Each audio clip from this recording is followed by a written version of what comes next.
Hablaremos sobre los trastornos del agua y electrolitos. Para ello dividimos el tema en 2 capítulos. El capítulo 1 abordará metabolismo del agua y trastornos del sodio, y el capítulo 2 abordará trastornos del potasio, del calcio y del magnesio. Como bien saben, la proporción del agua va variando de acuerdo a la edad. Como pueden ver, el feto tiene una proporción de agua corporal total en relación a su peso corporal del 80%. Esta proporción va disminuyendo con el pasar de los años, de tal forma que un niño de 10 años, el agua corporal total que tiene corresponde al 60% de su peso corporal, como es en el adulto. Teóricamente, el líquido extracelular corresponde al 40% del agua corporal total, y el líquido intracelular al 60%. A la vez, el líquido extracelular se divide en 3 compartimientos: el agua plasmática, que varía de 4.5 a 5%, el agua intersticial, que corresponde al 15%, y el agua transcelular del 1 al 3%. En esta gráfica se puede distinguir ambos compartimientos, el compartimento intracelular, como habíamos mencionado, y el compartimento extracelular, que a su vez se va a dividir en el líquido intersticial que rodea las células y el líquido intravascular que está por dentro de los vasos. En esta tabla podemos distinguir la diferente proporción de líquido extracelular de acuerdo a la edad del niño. Como pueden ver, un niño de un día de vida tiene una proporción de líquido extracelular que corresponde al 43.9%. Esta a la vez se va disminuyendo con el pasar de los años, de tal forma que entre los 10 y 16 años esta proporción corresponde al 18.7%, y esto tiene un efecto en el porcentaje total del agua corporal total. En la siguiente gráfica podemos ver la distribución de los electrolitos de acuerdo a los diferentes compartimientos, ya sea extracelular e intracelular. Como pueden ver, la concentración de los diferentes electrolitos va variando. A nivel extracelular, el catión principal es el sodio, el cual se encuentra en mayor proporción, seguido del potasio y del calcio. Entre los aniones se encuentra el de mayor proporción, el cloro, seguido del bicarbonato. A nivel intracelular, lo contrario, el potasio es el principal catión, seguido del magnesio, y entre los aniones se encuentran los sulfatos, sulfatos y las proteínas. En esta tabla podemos ver los valores normales de las concentraciones tanto extracelular como intracelular de los diferentes electrolitos. El sodio varía de 135 a 145 miliequivalentes litro como valor normal a nivel extracelular. A nivel intracelular, su concentración es mucho menor, se encuentra entre 10 a 14 miliequivalentes. El potasio, por lo contrario, es menor su concentración a nivel extracelular, que varía de 3.5 a 5 miliequivalentes litro, y a nivel intracelular esto varía de 140 a 150, siendo el catión principal a nivel intracelular. El cloro a nivel extracelular, su valor corresponde de 98 a 106, el bicarbonato de 24 a 31, el calcio se encuentra de 8.5 a 10.5 miligramos decilitro, el fosfato de 2.5 a 4.5 y el magnesio de 1.8 a 3 miligramos decilitro. En conclusión, el sodio es el principal catión del líquido extracelular y el potasio el principal catión del líquido intracelular. Esta proporción de electrolitos y su distribución, ya sea a nivel intracelular o extracelular, está dada por la enzima ATPasa de sodio-potasio. Otro factor que es importante cuando hablamos del metabolismo del agua es tomar en cuenta la osmolaridad. La osmolaridad no es más que el número de partículas disueltas en una solución, o si quieren entenderlo, como una concentración de todos los solutos en un peso de agua determinado. Se expresa como miliosmoles, cuyo valor normal es de 287 miliosmoles litro. Se puede obtener el valor de la osmolaridad a través de la siguiente fórmula: el sodio multiplicado por 2 más la glucosa dividida entre 18 más el BUN dividido entre 2.8. Cuando hablamos del metabolismo del agua, es importante conocer los diferentes mecanismos de regulación hídrica. Entre ellos se encuentran la sed, la hormona antidiurética y los mecanismos renales de concentración y dilución de la orina. Como bien saben, nosotros necesitamos 1 litro de agua al día para poder sobrevivir y compensar las pérdidas por riñón, pulmón y piel.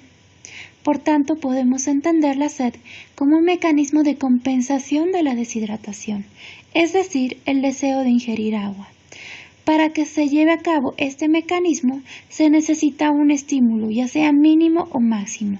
La sensación mínima se dispara a partir de una osmolaridad cuyo valor es de 290 miliosmoles litro y la sensación máxima aparece alrededor de los 300 a 305 miliosmoles litro.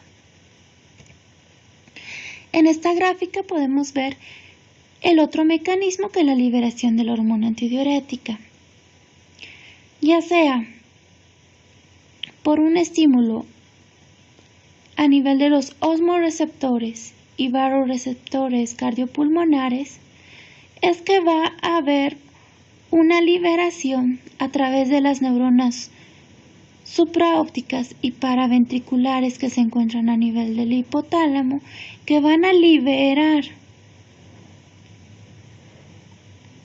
a nivel del lóbulo posterior de la hipófisis la hormona antidiurética.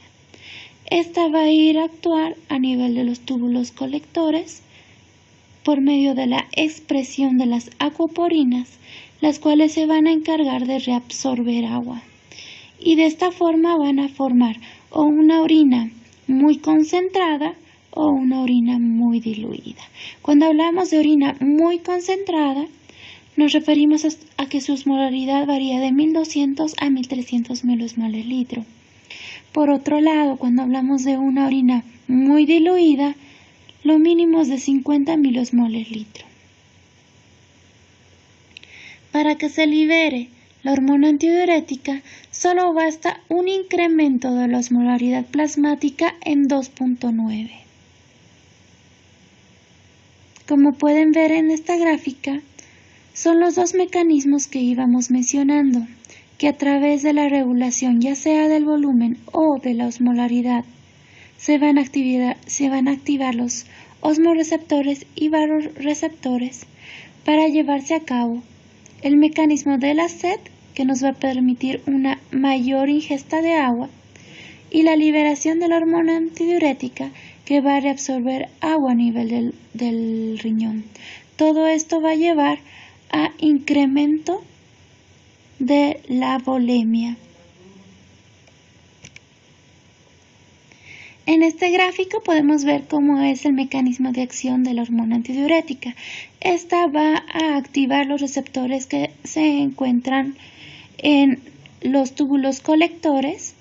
A través de la proteína G va a activar a la adenilciclasa, que va a metabolizar el ATP en AMP cíclico. El AMP cíclico va a estimular a la proteína quinasa A, la cual va a actuar a nivel nuclear para la síntesis de proteínas que son las acuaporinas. Estas acuaporinas, ya sea a nivel vasolateral o apical, van a ayudar a traspasar el agua reabsorbida de la parte intraluminal hacia la parte vascular. Existen 3 receptores en los cuales va a actuar la hormona antidiurética, que son los siguientes: B1A, B1B y B2. El que nos interesa en este tema son los receptores B2, que van a actuar a través de las acuaporinas en la membrana vasolateral del túbulo colector. Y otras funciones que ejerce con los receptores B2 es a nivel del endotelio vascular, en el cual se va a liberar factor de von Willebrand y factor 8, y a nivel del músculo lisovascular que va a producir vasodilatación. Respecto a los otros receptores, tenemos B1A que actúa a nivel del músculo lisovascular, que va a tener un efecto contrario, que es la vasoconstricción y la hipertrofia miocárdica. A través de las plaquetas va a producir agregación plaquetaria, en los hepatocitos va a producir glucogenólisis y a nivel del miometrio va a producir contracción. Las B1B a nivel de la hipófisis anterior va a producir liberación de la hormona adrenocorticotrópica. Otro mecanismo de regulación del agua no es más que la concentración o dilución de la orina. Como bien saben, al tener una osmolaridad, en este caso como pueden ver en la gráfica 1, de 300, esto en un inicio se encuentra en un equilibrio. Por medio de las bombas tanto de sodio, potasio, cloro, se va a producir una reabsorción de estos electrolitos hacia la matriz medular. Y esto va a aumentar la osmolaridad.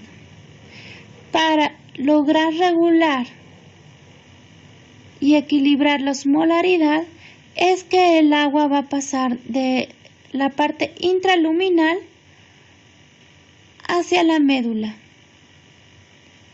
equilibrando de tal forma las osmolaridades. Este proceso se va repitiendo continuamente de tal forma que la concentración a nivel intramedular va incrementándose, de tal forma que esto va a permitir la reabsorción de agua y la concentración de la orina. Una de las enfermedades relacionadas a trastornos del metabolismo del agua es la diabetes insípida. La diabetes no es más que la eliminación de elevados volúmenes de orina, ya sea por déficit de la hormona antidiurética o por un trastorno en la respuesta. Se presenta de 3 casos de cada 100.000, es frecuente en el sexo masculino en una proporción del 60%. La hormona antidiurética tiene una estructura anular con un enlace disulfuro. No es más que un péptido de 9 aminoácidos sintetizado en las neuronas magnocelulares de los núcleos supraóptico y paraventricular, unida a la proteína neurofisina 2 y transportada por el fascículo hipotálamo hipoficiario a una velocidad de 2 a 3 milímetros por hora. Se almacena en las terminaciones nerviosas. La diabetes insípida puede ser de 2 tipos. La diabetes insípida neurogénica o central y la diabetes insípida nefrogénica. La insuficiencia de la neurohipófisis para secretar cantidades adecuadas de hormona antidiurética corresponde a la diabetes insípida neurogénica, mientras que la nefrogénica corresponde a la incapacidad del riñón para responder a la hormona antidiurética circulante. Puede ser de 3 variedades: autosómica dominante, autosómica recesiva o recesiva ligada al cromosoma X. Es muy importante hacer diagnóstico diferencial de esta enfermedad con los bebedores compulsivos de agua, donde existe una inhibición fisiológica de la secreción de la hormona antidiurética, con predisposición del sexo femenino en un 80% y que suele presentarse entre los 8 y 18 años de edad. Se dice que el 10 al 40% de los pacientes que son bebedores compulsivos corresponden a desarrollar una enfermedad que se llama esquizofrenia.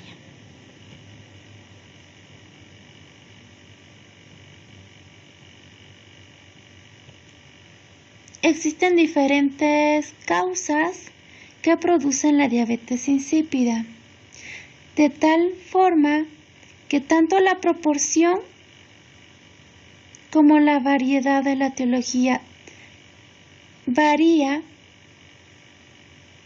su presentación, ya sea hablando de niños o de adultos. Como pueden observar en los niños, la etiología principal son los tumores primarios de cerebro, que corresponden a un 50%. Entre ellos tenemos el craneofaringioma, el glioma, la leucemia, el linfoma, meningioma y el germinoma. Estos tumores son igual de frecuentes en los adultos, pero en menor proporción, correspondiendo al 30%. La segunda causa más frecuente es la de causa idiopática, que en los niños se encuentra en el 29% y en los adultos en el 25%. En los niños, la tercera causa más frecuente es la histiocytosis, seguida de el trauma de cráneo y de ciertas infecciones como ser la tuberculosis, meningitis, encefalitis, abscesos intracraneales y la sífilis. Por lo contrario, en los adultos, la tercera causa es el trauma cráneoencefálico, seguido de la cirugía, la neurocirugía, los carcinomas metastásicos, las hemorragias intracraneales y la granulomatosis, la sarcoidosis y el consumo de ciertos medicamentos como el alcohol, fenitoína y clonidina. Respecto a la diabetes insípida nefrogénica adquirida, entre las causas más frecuentes se encuentran las inducidas por drogas, seguidas de los desórdenes sistémicos, electrolítico y neoplasias.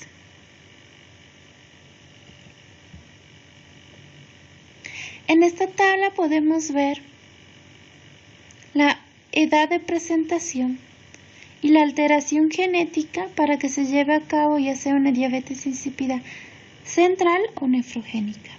Por ejemplo, la diabetes insípida central autosómica dominante presenta una mutación en el gen PREPRO de la hormona antidiurética y su edad de presentación es por encima del año de edad.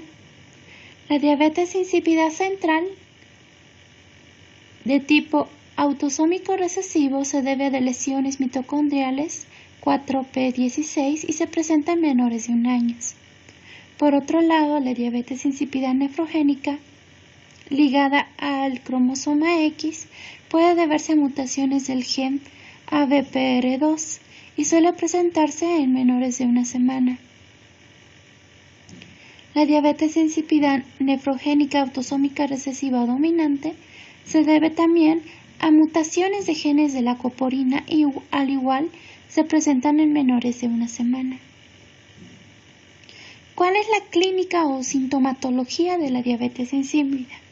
Principalmente la poliuria, que es mayor a 5 ml/kg o mayor a 100 ml/m². Presentan una orina diluida, con presencia de hipernatremia, deshidratación, polidipsia, vómitos. Puede asociarse a estreñimiento y disminución del peso y la talla.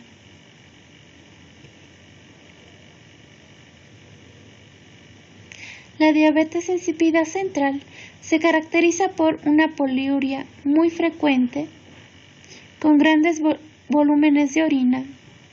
La nocturia es frecuente y tienen preferencia por la ingesta de agua fría. Por lo contrario, la diabetes insípida nefrogénica se caracteriza por grandes volúmenes de orina. Sin embargo, la poliuria nocturia y la ingesta de agua puede ser variable. Lo mismo sucede con los bebedores compulsivos de agua, donde estas 4 características pueden variar. Por ende, como criterios para definir diabetes insípida podemos decir que debe existir poliuria que exceda 5 ml/kg, densidad urinaria menor a 1010, sodio sérico mayor a 145 milimoles/litro.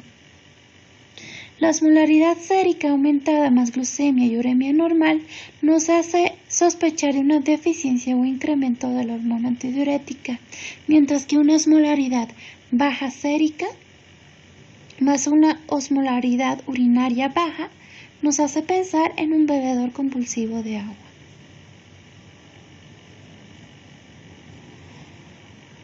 Cuando tenemos una deshidratación poliúrica, debemos tomar en cuenta ciertos valores en la diuresis, tanto a nivel del agua como de los solutos. De tal forma que cuando valoramos los solutos debemos tomar en cuenta la osmolaridad de la orina y el clearance osmótico. Respecto al agua, debemos tomar en cuenta la osmolaridad tanto del plasma como de la orina y la diferencia entre ambas. Tomamos en cuenta también el clearance osmótico, que es menor a 3 ml minuto. Debe existir poliuria mayor a 5 mililitros kilogramo por hora y también debe haber una densidad urinaria menor a 1010. Cuando cumplen todos estos criterios y sospechamos de que se pueda tratar de una diabetes insípida, debemos hacer la prueba de deprivación de agua, donde lo que buscamos es encontrar que haya una elevación de la osmolaridad plasmática por encima de 10 miliosmoles kilogramo de la línea basal y una densidad urinaria menor a 1010. Cuando encontramos estos datos podemos hablar de una diabetes insípida. Una vez dado el diagnóstico de diabetes insípida, debemos descartar si se trata de una diabetes insípida central o nefrogénica o si se trata de un bebedor compulsivo de agua. Para ello debemos administrar la hormona, ya sea en forma de vasopresina o desmopresina, 5 microgramos en neonatos, 10 microgramos para infantes y 20 microgramos para niños. Una vez administrada esta hormona, debemos valorar la osmolaridad urinaria. Si esta osmolaridad urinaria es menor a 200, estamos hablando de una diabetes insípida nefrogénica. Si esta es mayor a 400, de una diabetes insípida central. Pero si esta es mayor a 750 miliosmoles kilo, estamos hablando de un bebedor compulsivo de agua. Entonces, ¿en qué consiste el test de deprivación de agua? Debemos tomar una osmolaridad y electrolitos séricos y urinarios basales. Una vez que tenemos estos valores, debemos aplicar esta prueba, que consiste en deprivar de líquidos después del desayuno hasta que el niño presente una deshidratación importante. Se lo debe pesar cada 2 horas y debemos valorar si la deshidratación corresponde a un 3 a 5% del peso corporal. Se debe ir monitorizando la densidad urinaria cada hora. Si llegamos a una densidad urinaria mayor o igual a 1014, debemos terminar el test y medir nuevamente la osmolaridad urinaria y sérica.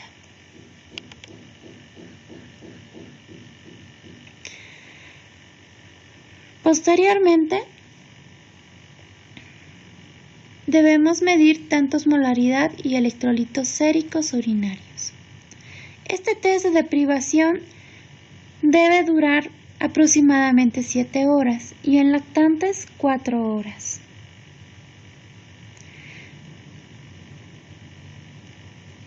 Debemos valorar si existe poliuria después de la administración de la hormona antidiurética. Toda pérdida urinaria que vaya a haber debe ser reemplazada después de 4 horas y en lactantes después de 2 horas. Se debe obtener la osmolaridad urinaria y sérica. En esta gráfica podemos ver que con esta prueba lo que esperamos es que la osmolaridad plasmática vaya en incremento. Sin embargo, se debe medir también los valores de la hormona antidiurética. Si ésta empieza a incrementarse más de lo normal, más de lo esperado, nos estaría dando un indicio de que se trata de una diabetes insípida nefrogénica.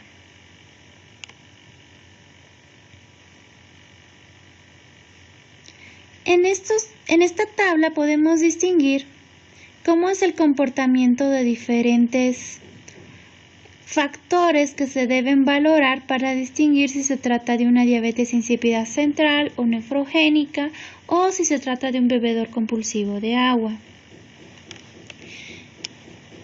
Esta tabla está dada básicamente en adultos. Como pueden ver, el volumen urinario en un adulto varía de 500 a 1 litro. En la diabetes insípida central, este valor suele ser mucho mayor, llegando a tener volúmenes urinarios entre 4 a 10 litros. En la diabetes insípida nefrogénica, las pérdidas urinarias son similares, mientras que en el bebedor compulsivo, estas pueden variar, ya sea de 2.5 inclusive hasta 20 litros. El sodio sérico normal es de 135 a 145. En la diabetes insípida central, este se encuentra por encima de 145, pero en la nefrogénica se encuentra alrededor de 170 o inclusive más. En el bebedor compulsivo de agua, el valor se encuentra alrededor de 140. La osmolaridad sérica normal es de 280 miliosmoles. En la diabetes insípida central y nefrogénica se encuentran por encima de 300, mientras que en el bebedor compulsivo de agua este valor corresponde a menos de 280.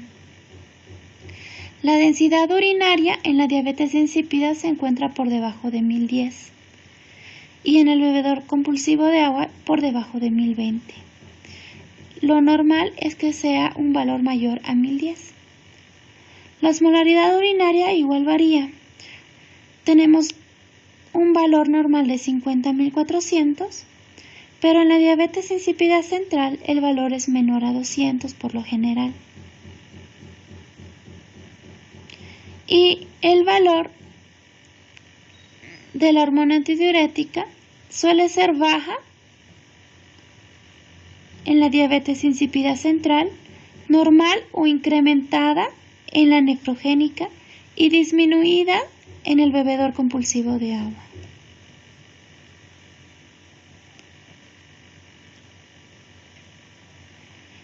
Después de la deprivación de líquidos, lo que queremos encontrar en una diabetes insípida central es que la osmolaridad urinaria esté baja. Por lo contrario, en la diabetes insípida nefrogénica, la osmolaridad va a estar alta, al igual que en el bebedor compulsivo de agua. El valor de la hormona antidiurética en la diabetes insípida central va a estar por debajo de 200. En la nefrogénica cortical va a ser 150 a 300 y en el bebedor compulsivo de agua alrededor de 600. Después de que se administra la hormona antidiurética, existe un cambio de la osmolaridad urinaria. Se dice que esta osmolaridad disminuye por debajo del 50% en la diabetes insípida central o nefrogénica y en sí no tiene un efecto mayor en el bebedor compulsivo de agua.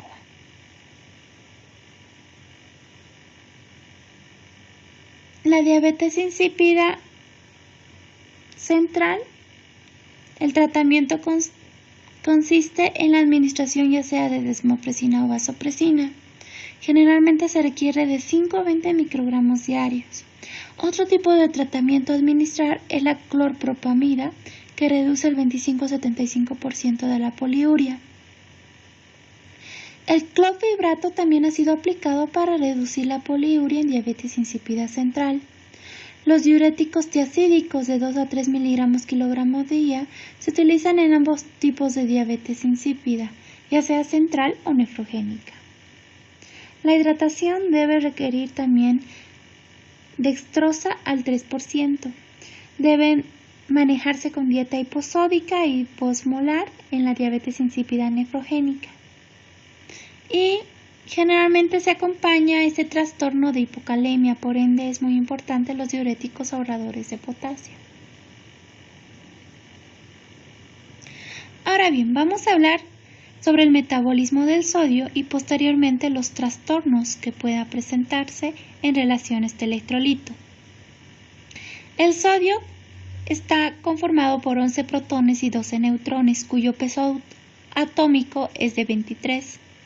Se encuentra como ion unido al cloro y es el catión más abundante del organismo.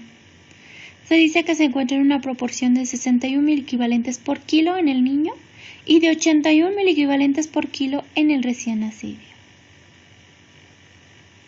Este sodio es intercambiable o no intercambiable. El 95% se encuentra a nivel de líquido extracelular. El 60% del sodio que se encuentra tanto en hueso y cartílago es no intercambiable. Y aquí se puede ver la distribución del sodio a nivel corporal.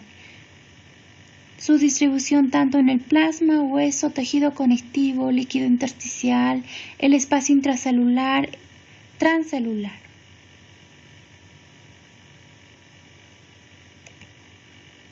¿Cuáles son las funciones del sodio? Mantener el volumen y la osmolaridad del líquido extracelular, mantener el tamaño del líquido extracelular, interviene en el equilibrio ácido-base. Es un factor importante para el desarrollo de la hipertensión arterial y también interviene en lo que es el crecimiento normal.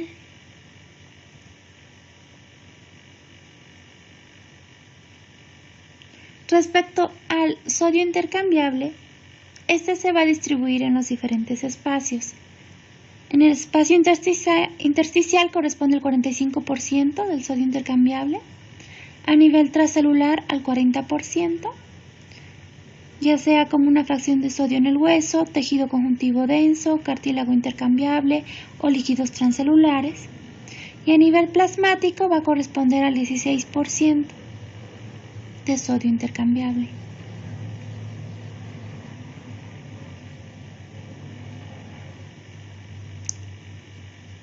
Las diferentes concentraciones de sodio van a tener un efecto a nivel de los vasoreceptores. Existen vasoreceptores de baja presión y vasoreceptores de alta presión.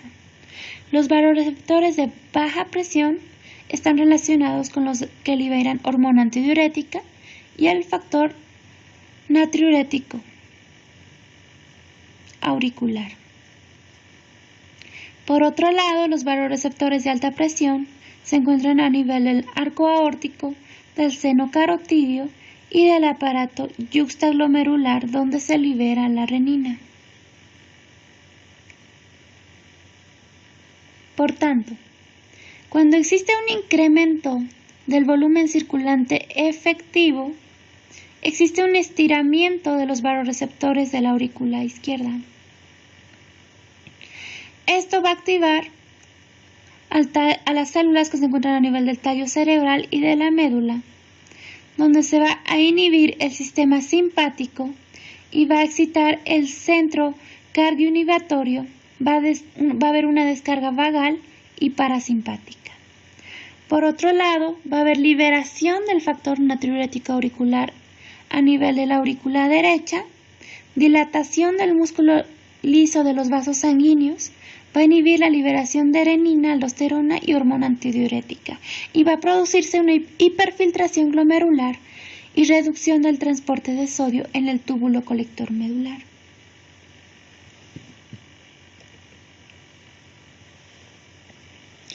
Como mecanismos eferentes tenemos los siguientes: el sistema renina-angiotensina, que se va a caracterizar por producir un efecto de reabsorción de sodio a nivel de los túbulos renales, va a estimular la liberación de la hormona antidiurética y la sed y va a restaurar el líquido extracelular. La endotelina va a producir vasoconstricción, retención de sodio y disminución de la tasa de filtrado glomerular. Los nervios renales van a producir una vasoconstricción renal con disminución de la tasa de filtrado glomerular e incremento de la absorción de sodio. Por otro lado, el factor natriurético auricular va a producir un incremento de la tasa de filtrado glomerular, diuresis y natriuresis, y va a disminuir el líquido extracelular. Las prostaglandinas E2 y 2 incrementan la tasa de filtrado glomerular, lo que promueve la excreción de sodio. Las quininas va a producir vasodilatación renal y natriuresis por reducción de reabsorción del sodio. Y el óxido nítrico va a incrementar la tasa de filtrado glomerular, va a inhibir la ATPasa de sodio-potasio y va a generar natriuresis. Cuando existe una disminución de la presión arterial, va a disminuir la presión hidrostática a nivel glomerular. Eso va a disminuir la tasa de filtrado glomerular, lo que va a activar a nivel de la mácula densa a una liberación de la renina que va a activar al angiotensinógeno 2,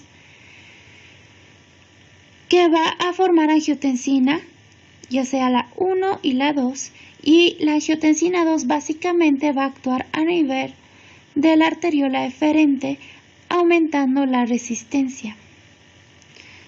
Esto va a ayudar a una mayor reabsorción de sodio y cloro a nivel proximal. Una vez que mejora la volemia, se va a producir una dilatación de la de la arteriola aferente. En esta gráfica podemos ver los distintos segmentos que corresponden a la nefrona y las funciones principales en relación al sodio. Como ustedes saben, el túbulo contorneado proximal produce una reabsorción del 60% de sodio, además de otras sustancias como ser glucosa, aminoácidos, bicarbonato, cloro, potasio. Y se va a producir secreción de ácidos orgánicos y bases. En el túbulo descendente de la asa de Henle se va a producir básicamente reabsorción de agua. En la porción gruesa de la asa de Henle se va a reabsorber sodio, potasio, cloro, calcio, bicarbonato y magnesio, y se va a secretar protones de hidrógeno. A nivel del túbulo contorneado distal se produce una reabsorción de sodio, cloro, calcio y magnesio. A nivel del túbulo colector y del túbulo contorneado distal se va a producir reabsorción de sodio, cloro con secreción de potasio, y a la vez a nivel de otras células, de las células intercaladas, se va a producir reabsorción de potasio y bicarbonato con liberación de hidrogeniones. A nivel de túbulo colector medular se va a producir reabsorción de sodio y cloro, de agua, de urea, de bicarbonato, y se va a continuar con la secreción de hidrogeniones. Ahora bien, ¿cuáles son los trastornos del sodio? Pues la hiponatremia y la hipernatremia. Hablaremos de estos dos trastornos a continuación. Cuando hablamos de los trastornos del sodio, debemos distinguir si se trata de un trastorno real o no. Cuando hablamos de trastornos reales, nos basamos básicamente entre lo que es la hiponatremia y la hipernatremia. Cuando hablamos de hiponatremia, el efecto ante esta situación es un movimiento de agua a nivel extracelular, a nivel intracelular. Y cuando hablamos de hipernatremia, existe una respuesta en relación al movimiento del agua, que es de la parte celular al compartimiento extracelular. Como habíamos mencionado, es muy importante la osmolaridad cuando hablamos del metabolismo del agua para llegar a un equilibrio hídrico. Cuando existe hiponatremia, estamos hablando de que la osmolaridad sérica también está disminuida. Por ende, el agua va a pasar a la célula y va a producir un edema celular. Cuando existe hipernatremia, por lo contrario, el agua intracelular va a pasar a la parte extracelular para ayudar a concentrar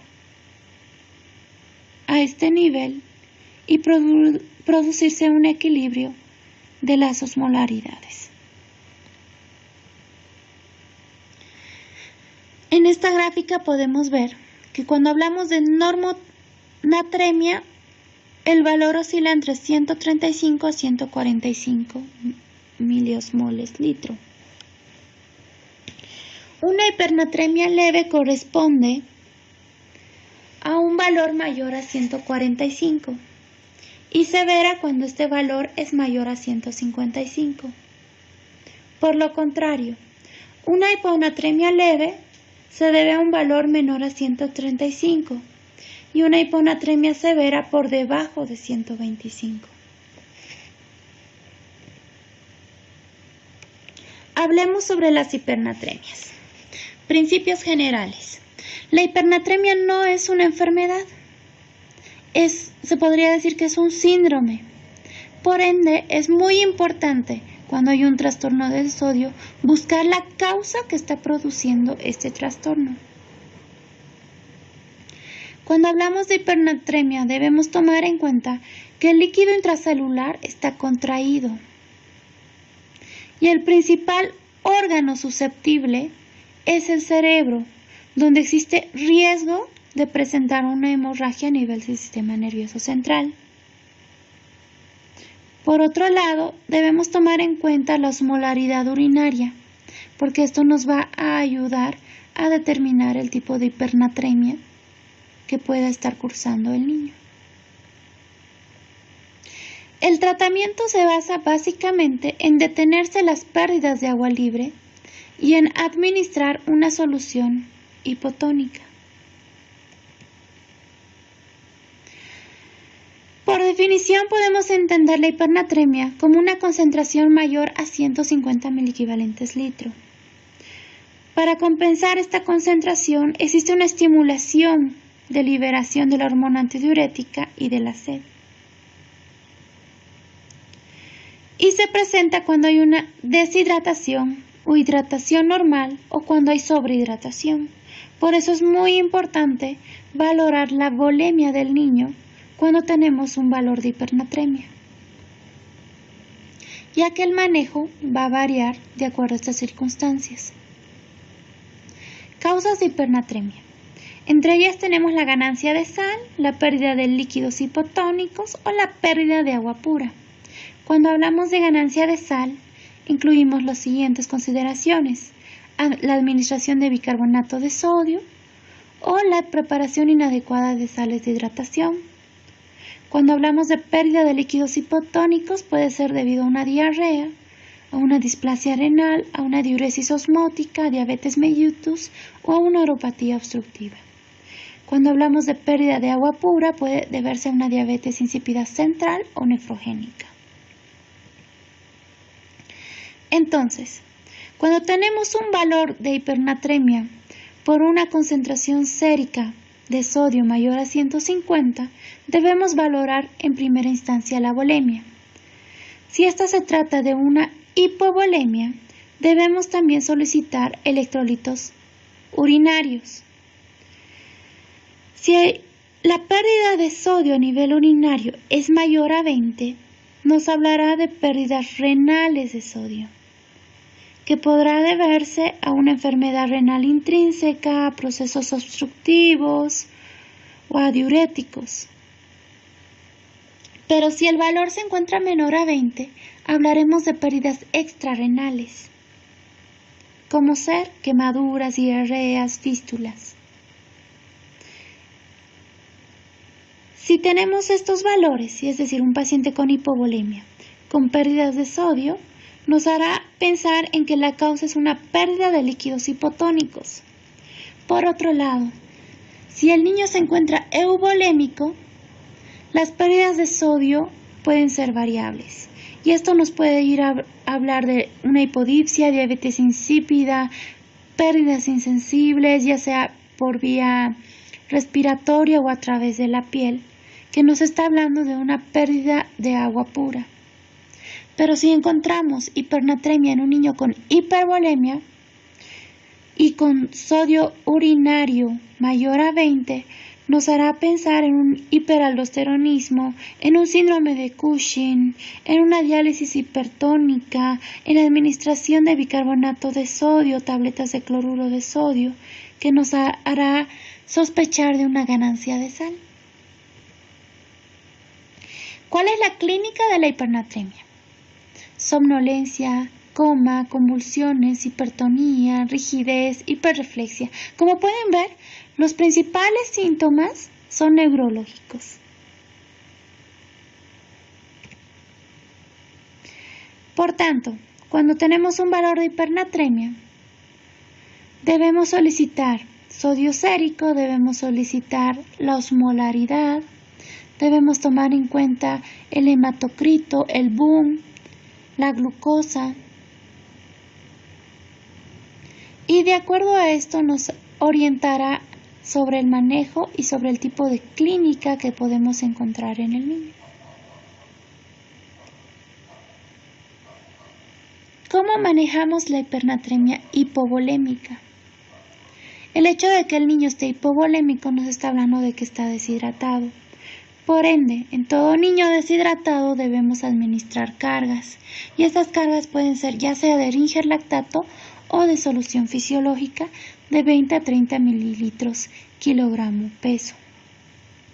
Una vez ya hidratado nuestro niño, deberemos usar soluciones de mantenimiento con no más de 50 miliequivalentes litro de sodio, no más de 20 miliequivalentes de potasio, a no ser que se encuentre asociado a una hipocalemia, en una solución de dextrosa al 5%. Y se reemplazará las pérdidas al concluir la reanimación hídrica de acuerdo a las fórmulas que vayamos a plantear posteriormente. Este manejo, o mejor dicho, este tratamiento deberá ser administrado posterior a las 36-48 horas de haberse hecho el diagnóstico. Se deberá hacer un control estricto de sodio cada 4 horas. Ahora bien, en una hipernatremia euvolémica debemos calcular el déficit de agua. Para ello existen diferentes fórmulas. Entre las más comunes tenemos las siguientes: multiplicar el peso por 0,6 por el sodio deseado menos el sodio actual, todo dividido entre el sodio deseado. O la más fácil, que es multiplicar el peso por 4 por el sodio deseado menos el sodio actual. El sodio a administrar debe corresponder solo al 2 al 3% del volumen a administrar. Ahora bien, vamos a presentar un caso clínico para que se pueda ver cómo se debe hacer la corrección del agua libre cuando tenemos un caso de hipernatremia. El caso clínico es el siguiente. Se trata de un paciente de 2 años, de 11 kilogramos, con antecedente de diabetes insípida tipo 2. Ingresa por un cuadro neumónico con datos de dificultad respiratoria moderada, que mejora con ventilación mecánica no invasiva, BiPAP, con parámetros de IPAP en 8, EPAP en 4 y saturando al 95%. Entonces, por esa parte, por la parte de ventilatoria, pues no tenemos mayores problemas.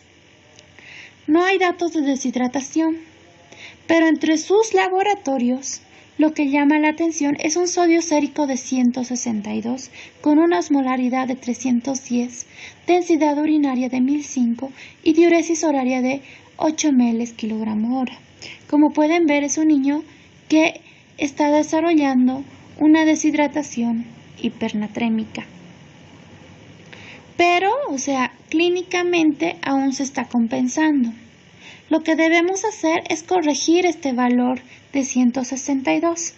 y la corrección del sodio no debe ir más allá de 10 miliequivalentes litro. Por ende, lo que vamos a utilizar es esta fórmula de déficit de agua, que es 4 mililitros por el peso por el sodio deseado menos el sodio actual. Como habíamos dicho, esta corrección de sodio no debe pasar más de 10 miliequivalentes. Por ende, multiplicaremos 4 mililitros por el peso, que son 11, por 10 miliequivalentes, que es lo que queremos corregir. Y esto nos da 440 mililitros que debemos corregir en las siguientes 48 horas, más sus requerimientos. Es decir, de los requerimientos basales de líquidos que requiera un niño, debemos sumarle la mitad en las primeras 6 a 8 horas y la siguiente sobre el restante de horas hasta completar la reposición de las 48 horas.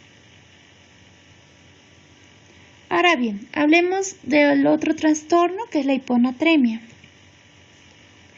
Se entiende como hiponatremia aquel valor de sodio plasmático menor a 135 miliequivalentes litro. La hiponatremia real, la verdadera, equivale a una hiposmolaridad. Y para que haya una osmolaridad normal en nuestro organismo debe existir un adecuado funcionamiento del eje SET neurohipófisis-riñón.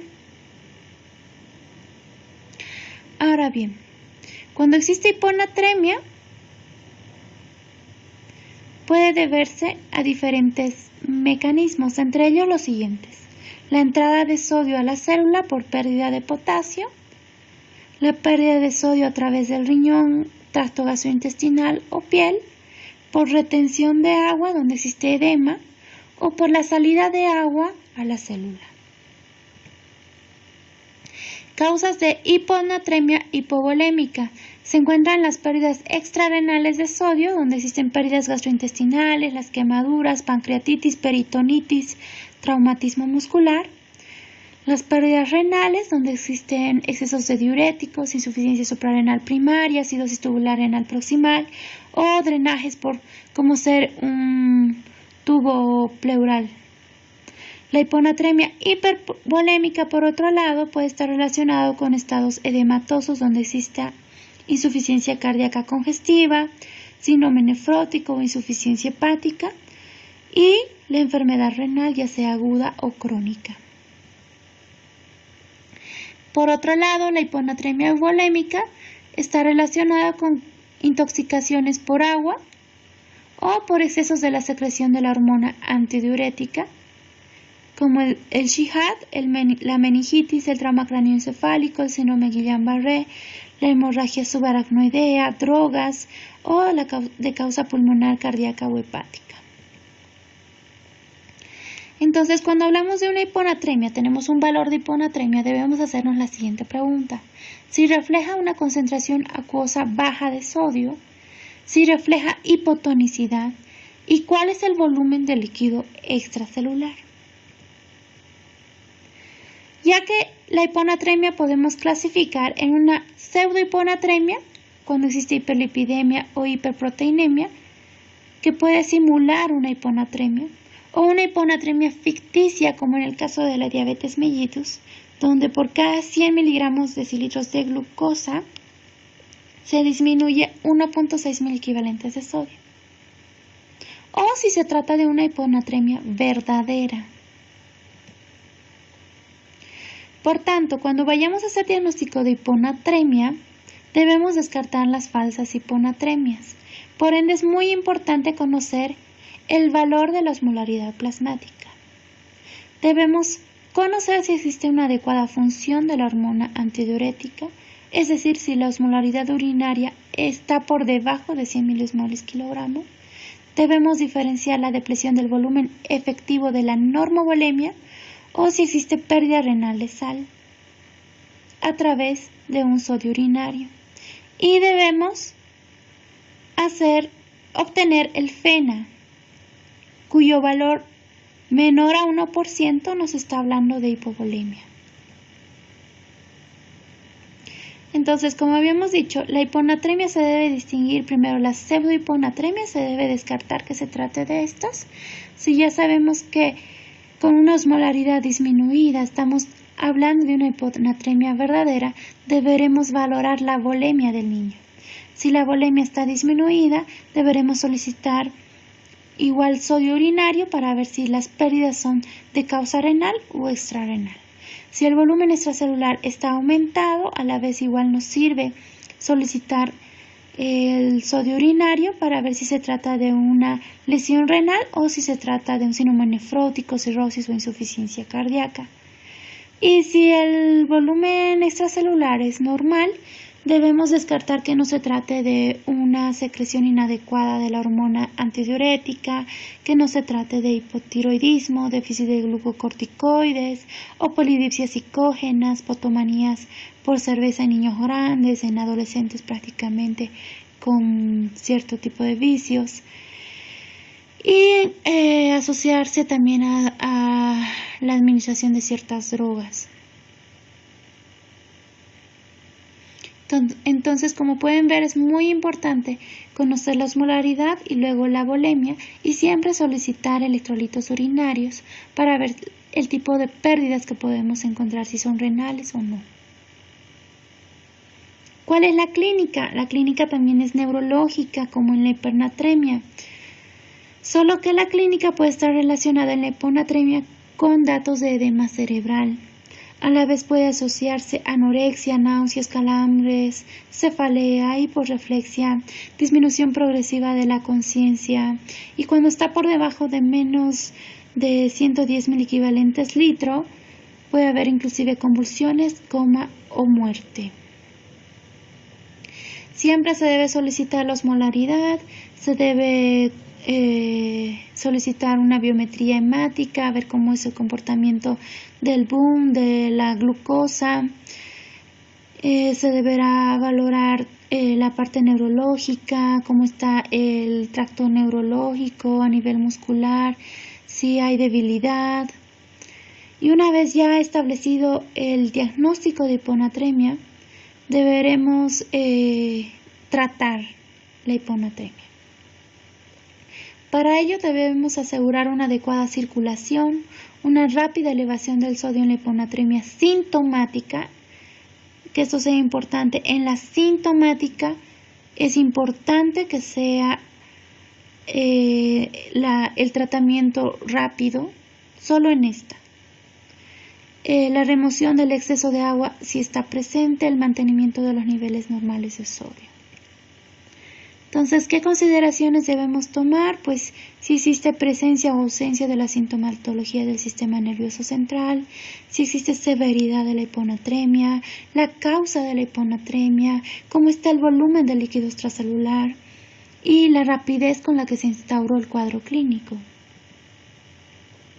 Se dice que existe un nivel de seguridad entre 120 y 125 miliequivalentes litro, donde sabemos que no va a haber sintomatología neurológica. Y que por debajo de este nivel sí puede haber una hiponatremia severa sintomática. Solo en estos casos se debe hacer una corrección aguda del sodio. Y la corrección aguda corresponde en la administración de 5 ml/kg de solución salina al 3% en 30 minutos o en 1 hora. El ritmo de corrección posterior a esto, ya cuando entramos a un nivel de seguridad, debe ser de 10 a 12 miliequivalentes litro, es decir, de 0.5 a 1 miliequivalente por hora. Y esta corrección se basa en la siguiente fórmula, que es el déficit de sodio, que es igual a 0.6 por el peso por el sodio deseado menos el sodio actual. Es muy importante que en esos casos donde no haya síntomas, la corrección no sea rápida, porque se puede llevar a cabo un síndrome de desmielinización osmótica, que se caracteriza por paraparesia, cuadriparesia, alteración del estado de conciencia, cambios de conducta e inclusive una parálisis pseudovulvar. Ahora bien, tenemos el caso clínico número 2, que consiste en lo siguiente. Paciente de 4 años de edad, de 16 kilos, con antecedente de trauma cráneoencefálico grave. El niño está intubado con un Glasgow de 8/15. Las pupilas están midriáticas fotorreactivas. Entre sus laboratorios se encuentra un sodio de 118 miliequivalentes litro. Como pueden ver, este valor está por debajo del nivel de seguridad. Y es un niño que tiene clínica, que tiene un Glasgow de 8/15, un deterioro neurológico y donde las pupilas están midriáticas. Por ende, nos puede estar hablando de que esté haciendo edema cerebral muy importante, que haya hipertensión endocraniana, dado el mecanismo del trauma cráneoencefálico. Entonces debemos hacer en este caso una corrección aguda. ¿Y en qué consistirá esta corrección aguda? Pues en la administración de solución salina al 3%. Dado el peso del niño, son 80 ml de solución salina al 3% que se debe administrar en 30 minutos.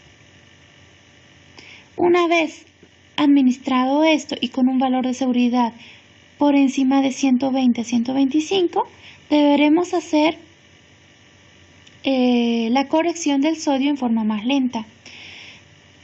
De acuerdo a la fórmula de déficit de sodio, el niño deberá recibir 96 miliequivalentes litro. La mitad deberá administrarse en las primeras 8 horas y la siguiente mitad en las siguientes 16 horas. Bueno, eso es todo por hoy. Gracias.